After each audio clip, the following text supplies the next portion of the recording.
Hello friends, I'm Siddhant Wagmare and today I'm going to show you how you can make or interface the PIR sensor or the passive infrared sensor to the Raspberry Pi 3B.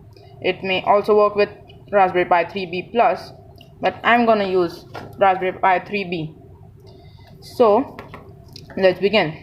First, let's talk about what we are going to need. So this is the first thing, that is the passive infrared sensor. Then we are also going to need the Raspberry Pi 3B and along with all its hardware which we use to control it. And we are also going to need 3 female to female jumper cables and a screwdriver so that we can actually change the sensitivity and time delay of the PIR. So let's begin. So if you see, there are two regulators.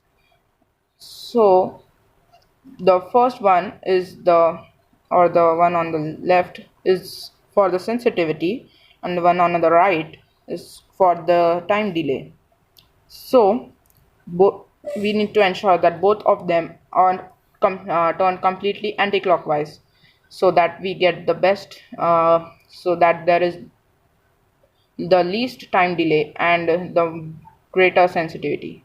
Then there are 3 jumper leads on the lower side of the PIR. So, and along with it there will be small fuse, and yeah, so it will be set on single trigger, which is the actually yeah. So this is the single trigger which is on the corner, and the one on the top is the repeat trigger. So we need to keep it on the repeat trigger, so when it is powered on, it will repeatedly send signals. Then if we want to know which pin is we need to use, then we can easily pull out the dome, and you can see the labeling just on the opposite side of the pins. So it's VCC, output and ground. So I'm gonna use the jumper leads to interface it with the Raspberry Pi.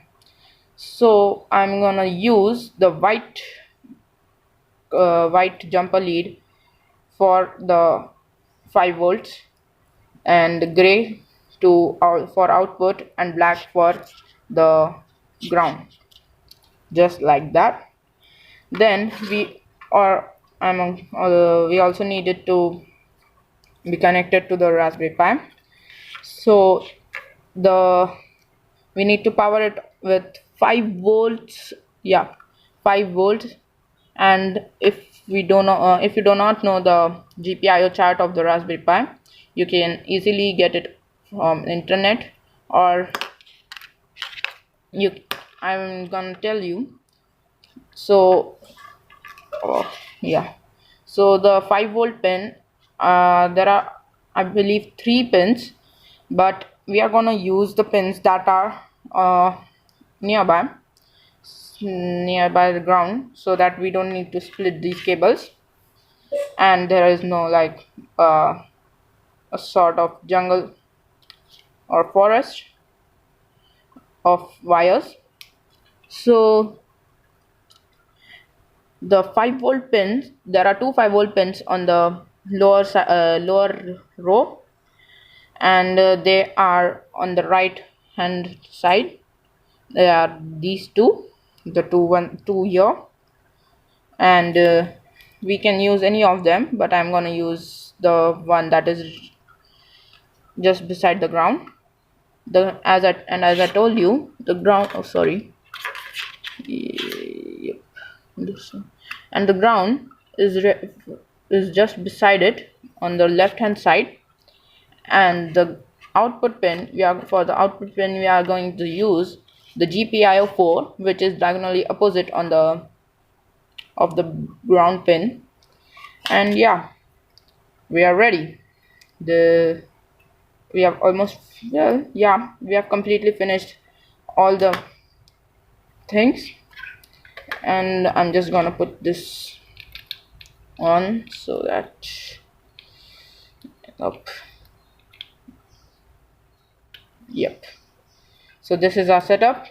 Now we are gonna use the programming language called Scratch, which is very simple, and we are gonna control the PIR using it.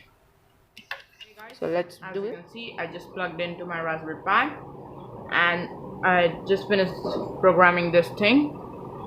So I just don't like the cat sprite, but you can use any of those of the sprite.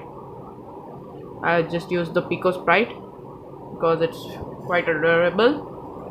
And yeah, this is the program. So I use the caps when space key pressed, and I use the for loop, and if GPIO4 is high, then it will execute these blocks.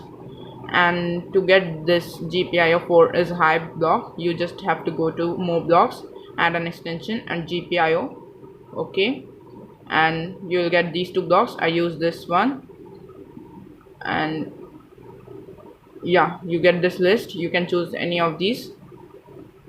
So let's see if this works. I'll just switch to yeah. So I just triggered the program, and now I'm moving my hand in front of the sensor. So you'll see it changes to Pico D, and it says intruder alert. And now I have removed my hand, so it stopped showing that. And again I used my hand, again it's doing the same. Okay, so this is, I just added this Pico A switch I just added this blocks to switch costume, so it just looks much more, not, it doesn't look just so serious. So yeah, this is how you can interface a PIR sensor to a Raspberry Pi using the Scratch 2. Oh, I just forgot to. Yeah. So yeah, please like my video and subscribe, and turn on the bell notification icon so that you can get the new updates. So okay, bye till the next video. Meet you next time.